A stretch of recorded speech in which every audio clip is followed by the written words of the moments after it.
Why does some people earn $50,000 and build wealth, while others earn $500,000 and stay broke?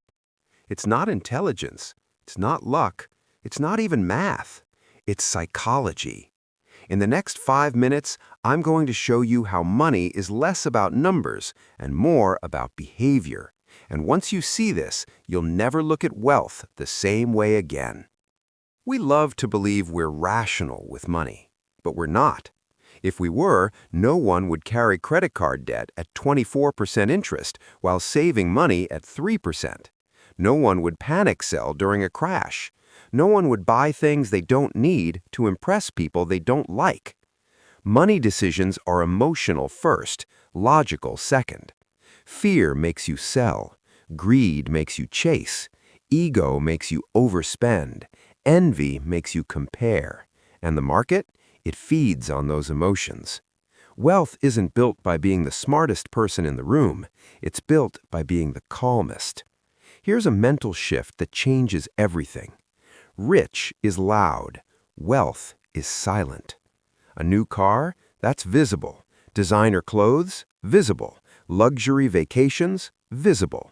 But the money invested, the emergency fund, the paid-off house? Invisible. Most people spend money to look wealthy. Actually wealthy people spend money to stay wealthy. The psychology here is powerful. Status feels good immediately. Security feels good quietly. And most people choose the short-term feeling. Your financial behavior didn't start with your first paycheck. It started in childhood. If money was scarce growing up, you might overspend now because you finally can. If money was unstable, you might hoard excessively. If your family avoided money conversations, you might avoid investing. Money habits are inherited emotionally, not genetically.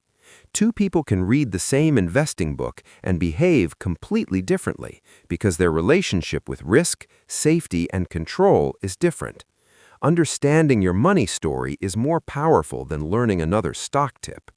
We all know about compound interest, but behavior compounds too. Spend slightly more than you earn each month, debt compounds. Invest consistently and stay patient, wealth compounds. Panic every time the market drops 10%, missed opportunities compound.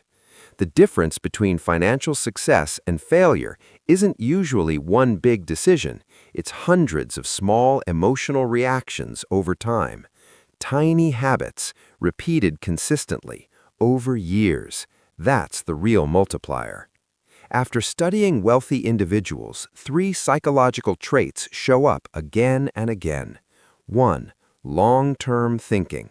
They optimize for decades, not months. 2.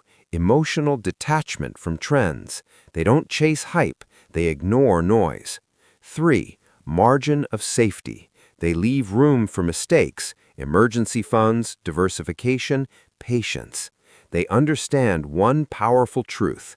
Survival comes before growth. You can't compound what you don't keep. So, here's the real secret. Money is not about mastering spreadsheets, it's about mastering yourself. Control your impulses, lower your ego, extend your time horizon. Do that, and average intelligence beats high intelligence every single time. Because in the end, wealth isn't built by those who know the most, it's built by those who panic the least. If you found this valuable, subscribe because the next video breaks down how small financial decisions today quietly shape your life 10 years from now. And trust me, that one might change everything.